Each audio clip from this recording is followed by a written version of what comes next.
Kalau talent kita sekarang semua ada 16 orang. Kalau untuk pribadi justru ini bukan bisnis gue yang utama gitu.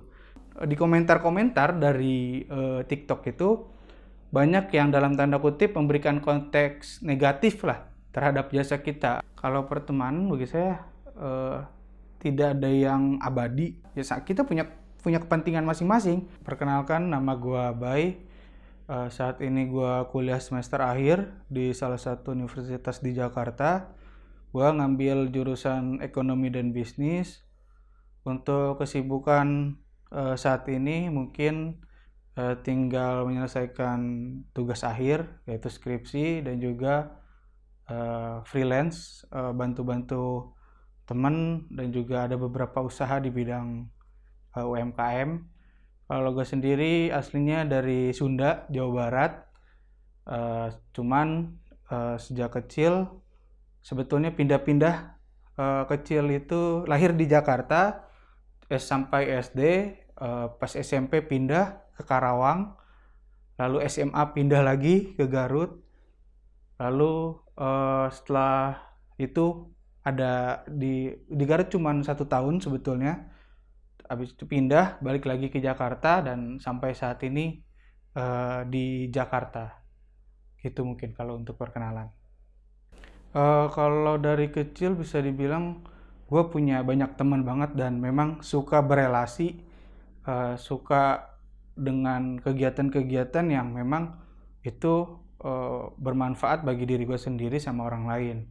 Karena mungkin dari SMP gue udah dikenalin sama organisasi, baik itu Karang Taruna, terus juga organisasi pelajar, baik itu di internal sekolah maupun di eksternal sekolah. Makanya sampai saat ini pun gue orang yang sangat suka mungkin mengorganisasi sesuatu, memanage sesuatu, lalu juga suka mengkonsepkan, lalu juga menjadi eksekutor dari apa yang udah gue konsepin tersebut.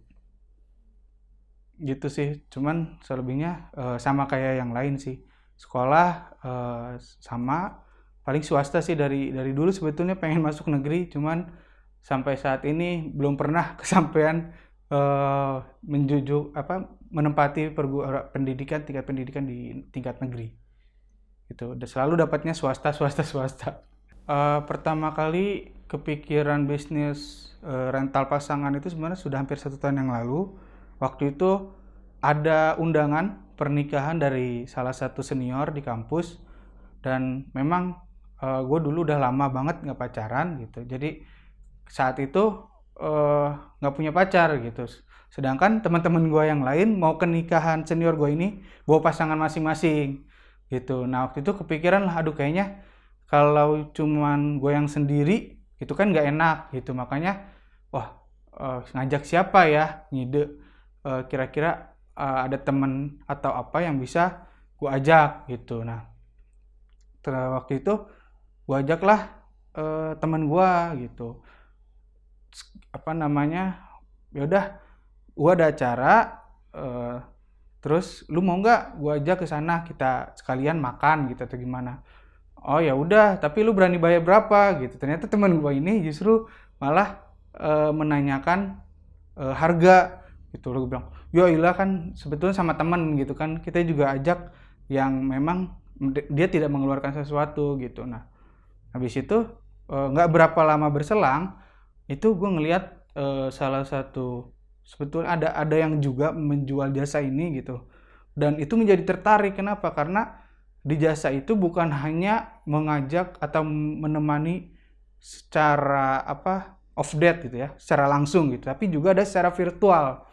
Kalau kita tahu, gue juga pernah nonton film For Sale gitu, salah satu film yang mungkin kurang lebih sama lah dengan jasa yang gue sediakan. Cuman kan kalau For Sale itu sama gitu, pertemuan langsung, offline gitu, secara langsung. Nah ini tapi ada yang online gitu. Nah ini coba gue lumayan tertarik dan interest, apakah ini jasa ini digandrungi dan juga diminati gitu oleh orang lain. Nah dari situ cobalah gue melakukan riset gitu di salah satu agensi juga atau jasa yang menawarkan jasa ini. Ternyata Dari situ gue melihat ada potensi untuk dijadikan tempat bisnis lah gitu ya. Kita bisa olah di situ. Setelah kurang lebih 3 bulan, 4 bulan, akhirnya gue coba ngobrol sama beberapa teman, ada yang mau bantu, ya udah kita akhirnya mulai start gitu. Waktu itu lumayan sulit juga tuh awal-awal, karena kita harus mencari di tahap marketing gitu. Ini karena kita produk baru, belum ada juga yang baru ada beberapa gitu, dan itu pun belum besar gitu. Nah, bagaimana kita berpikirnya ini cara cara marketingin produk kita gitu. Nah, salah satu yang waktu itu sempat dicoba adalah paid promote, karena mungkin di taraf jasa ini itu banyak digandrungi oleh mungkin kaum muda gitu, Gen Z maupun generasi yang sekarang. Maka salah satu yang gue incer adalah teman-teman mahasiswa, dan itu juga teman-teman gue gitu. Waktu itu sempat kita coba paid promote di Instagram, itu ternyata sulit gitu, karena fenomenanya orang menganggap hal ini itu masih tabu gitu, dan dianggap merupakan bagian dari pornografi. Padahal jelas di aturan kita itu tidak ada boleh unsur 18 plus atau pornografi, baik itu tindakan maupun visual. Jadi ini banyak ditolak di beberapa paid promote. Nah, dari situ juga ternyata ada beberapa sih yang menerima, cuman tidak terlalu signifikan dampaknya terhadap agensi kita. Lalu habis itu ternyata kita coba ke cara kedua, yaitu dengan coba ads dari Instagramnya langsung gitu. Kita bayar ke Instagram, nah itu akan dipromosikan oleh Instagram. Nah, mulai dari situ baru berkembang baik itu dari yang mau menjadi talent sampai ke orderan. Walaupun waktu itu yang lebih banyak mau itu menjadi talent gitu, karena ini merupakan side job dan freelance yang mungkin sangat mudah, dan juga kalau bisa dibilang uangnya lumayan lah pendapatannya gitu. Nah, waktu itu sempat kita itu lebih banyak talentnya ketimbang orderannya. Nah, ini kan kita juga nggak enak kan, kita membuka lowongan penawaran kepada orang lain untuk freelance di kita, tapi ternyata mereka belum mendapatkan orderan. Nah, kita coba lagi cara lain, yaitu dengan buka di TikTok gitu, karena kan TikTok itu mungkin lebih mudah untuk viral, lebih mudah untuk diakses gitu, daripada Instagram. Dan itu cukup terbukti gitu. Gak berapa lama ternyata salah satu video kita ada yang FYP. Nah, itu viewsnya itu sampai tembus puluhan ribu gitu. Nah, itu baru tuh bener-bener orderan itu masuk gitu, dan lumayan banyak. Walaupun di komentar-komentar dari TikTok itu banyak yang dalam tanda kutip memberikan konteks negatif lah terhadap jasa kita. Ada yang bilang ini open BO, sama seperti aplikasi hijau, terus juga bisa yang aneh-aneh dan selainnya. Mungkin itu sih sampai saat ini gitu. Kalau tadi Tahu karena teman sendiri gitu. Mereka cuman bilangnya oh PDKT sama yang ini gitu. Padahal ya udah cuman jalan aja gitu.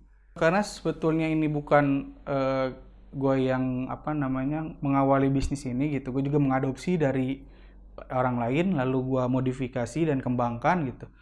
Awalnya itu gue juga punya teman gitu yang dulu dia jadi admin sekaligus jadi talent gitu, karena gak mungkin gue langsung menyebar pemberitahuan gue butuh talent sebagai macam, sedangkan gue belum punya talent itu sendiri gitu. Jadi waktu itu ada teman, gue tawarkan lah gitu, karena pas awal pertama kali gue tahu ada jasa ini itu gue langsung melakukan riset. Karena yang kalau off date atau jalan bareng biasa kan mungkin oke lah, itu gampang gitu ya, terfikirkan. Tapi kalau misalkan sampai chat, terus juga teleponan, video call gitu, bahkan ada yang nonton Netflix bareng gitu, virtual gitu, terus ada juga bermain game mabar gitu, itu bareng. Nah, itu coba gue survei satu-satu, bagaimana prosesnya seperti apa, terus juga bagaimana transaksinya, apa kekurangannya gitu. Baru habis itu gua coba adopsi. Nah, pasca untuk penerimaan talent itu yang mungkin gua secara mandiri sih berpikir bahwasannya gue butuh rules gitu, gue butuh peraturan baik untuk talent maupun klien. Nah, lebih spesifik mungkin untuk klien yang mungkin lebih banyak ya, dan juga ada yang untuk talent. Nah, untuk talent ini sebetulnya kita tidak memasang target yang muluk-muluk bagi persyaratan ini menjadi talent.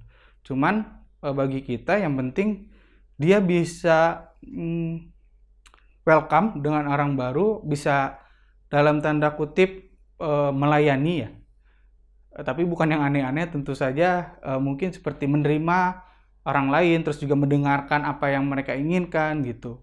Itu hal-hal yang seperti itu. Karena di kita proses untuk menjadi talent itu ada 2 tahap sebetulnya. 3.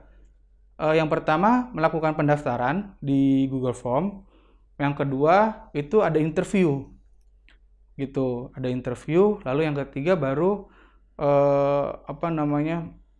memberikan foto, nama, dan juga beberapa identitas yang itu kita gunakan untuk di Instagram gitu, untuk menjual jasa kita gitu. Kalau pelatihan kita nggak ada sih, cuman kita ngelihat dari tes interviewnya. Jadi pas interview itu selain kita menanyakan identitas dari talent, kita juga menanyakan pengalaman, terus juga kita coba korek bagaimana kehidupan dari calon talent tersebut gitu. Apakah dia menanggapinya seperti apa atau bagaimana gitu kan, itu bisa kita lihat gitu. Dari situ bisa kita nilai, oh talent ini cocok nih gitu di kita gitu, bisa menerima, bisa mengembangkan obrolan-obrolan gitu. Karena kan kalau misalkan ada orang yang mungkin tidak bisa membuka obrolan dan juga tidak bisa mengembangkan gitu. Kalau membuka fine lah, lebih mudah gitu. Tapi untuk mengembangkan agar jadi panjang, nah ini yang sulit gitu. Nah, itu kita sebetulnya tidak memberikan pelatihan, tapi kita lebih melihat potensi sih. Dia bisa nggak melakukan hal ini gitu. Nah, itu dari kita seperti itu. Kalau karakter sangat-sangat beragam ya. Mungkin kalau di talent relatif stabil ya, karena itu kan kita saring gitu. Kita menginginkan karakter yang seperti apa itu sudah ditentukan. Cuman untuk yang klien ini memang karakternya lebih lebih variatif gitu. Kalau mungkin awal-awal sebelum naik sebelum banyak orderan itu kan sempat gue sendiri atau ada teman yang memang itu yang jadi admin gitu. Nah itu kalau gue lihat karakteristiknya mulai dari yang awal ngechat aja dia udah nanyain yang enggak gitu, apa bisa dipakai atau batasannya apa gitu. Nah itu ada beberapa klien yang seperti itu. Ada yang memang pure dia butuh temen gitu. Kak, kalau misalkan ada klien yang nanyain ke admin itu, Kak bisa nggak sih klien itu talent kita itu dengerin curhatan kita, ngasih perhatian ke kita gitu. Pokoknya saya nggak mau kesepian lah. Kayak tadi yang Aleta ceritain itu ada beberapa yang seperti itu gitu. Terus juga ada karakter yang memang dia ketahuan rada mesumnya mungkin ya. Itu di tengah-tengah gitu. Ada yang biasanya talent itu laporan ke admin kalau ada sesuatu yang sudah mencurigakan dari klien gitu. Ada yang mulai minta yang enggak gitu. Terus juga udah kalau misalkan ada yang klien seperti itu udah kita stop, lebih baik kita kembalikan uangnya, lalu kita blok gitu dari jasa kita. Itu sih paling. Oh ada sih. Kalau nggak salah nggak mungkin nggak ada ya, cuman untuk yang tingkatannya terselesaikan atau masalah itu terselesaikan atau tidak, alhamdulillah sampai sekarang terselesaikan semua permasalahan tersebut. Mungkin kayak misalkan ada beberapa yang ternyata talent kita itu lagi sibuk gitu, sedangkan si kliennya itu maunya buru-buru aja dibalas chat, padahal udah dikabarin, dianya juga memang ada kesibukan gitu. Jadi si klien ini komplain ke kita, dan itu komplainnya kadang nggak enak juga kan gitu. Ada yang bilang kita nggak profesional, dia udah bayar mahal, padahal harga kita justru bisa dibilang terjangkau gitu untuk hal-hal seperti ini gitu. Terus juga ya udah, ada yang kita kasih alternatif ke talent lain, lempar talent lain, ada yang mau, ada yang justru maunya tetap ngotot ke talent ini gitu, karena udah beberapa kali ke talent ini dia nyaman, ketika kita mau lempar ke talent yang lain dia nggak mau gitu. Ada yang seperti itu. eh dari kriteria apa, dari sikap ya, perilaku klien itu sebetulnya mereka hanya ingin ditemani gitu, dalam tanda kutip. Memang ada didominasi mereka yang kesepian tadi itu, karena mereka tadi baru putus, galau gitu. Nah, sebetulnya mereka hanya butuh teman untuk didengarkan. Ada teman yang bisa mendengarkan mereka dengan pandangan dan pemikiran yang memang itu jernih gitu, luas, jernih, dan juga memang itu tidak menjudgment gitu. Kalau misalkan kita tadi kita punya masalah, cerita ke teman kita gitu yang udah terkenal, at least teman kita ini belum tentu bisa menilai dengan mata lebih terbuka gitu, karena teman kita udah punya gambaran tentang kita dan mungkin bagaimana dengan masalah kita. Tapi kalau misalkan dengan orang lain, misalkan dengan talent gitu yang baru pertama kali kita kenal, dia akan memberikan pandangan sepengetahuan dia gitu. Jadi lebih real, lebih mungkin bisa memberikan apa namanya, gambaran dan juga solusi yang lebih baik daripada justru kita curhat ke teman kita gitu.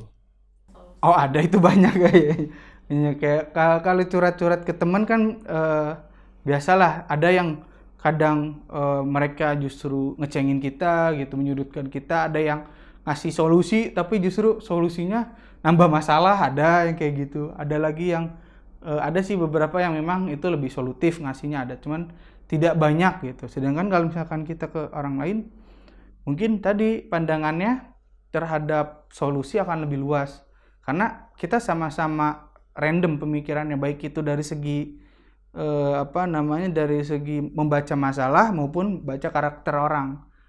Karena nggak kenal ya udah, kita bener-bener sepengetahuan kita lah gitu. Gimana kalau kriteria pertemanan yang baik ya, rada sulit sih, karena sampai detik ini pun kalau pertemanan bagi saya tidak ada yang abadi pertemanan itu, karena pada akhirnya pertemanan itu juga berkesinambungan dan berhubungan dengan kepentingannya masing-masing gitu. Jadi gue berteman sama lu nih karena ya kita punya kepentingan masing-masing, entah itu karena kita kesepian, entah itu karena kita punya hobi yang sama gitu. Dan ketika kepentingan itu sudah nggak ada, ya udah, at least udah kita nggak berteman lagi. Ada yang misalkan kita tinggal menemukan bagaimana kepentingan itu ada sih. Kalau misalkan kita bisa menjaga kepentingan itu gitu, itu bisa pertemanan kita mungkin bisa lebih panjang gitu. Kayak misalkan kita berteman di bangku kuliah atau teman sekelas semasa kuliah, kita punya kepentingan. Kenapa? Karena dia teman kelas kita gitu.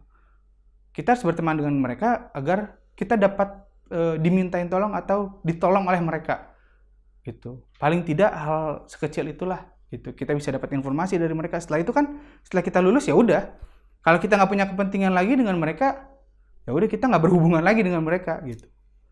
Kalau dari segi bisnis modal, untuk tim dulu. Untuk tim sebetulnya cuma 2 orang.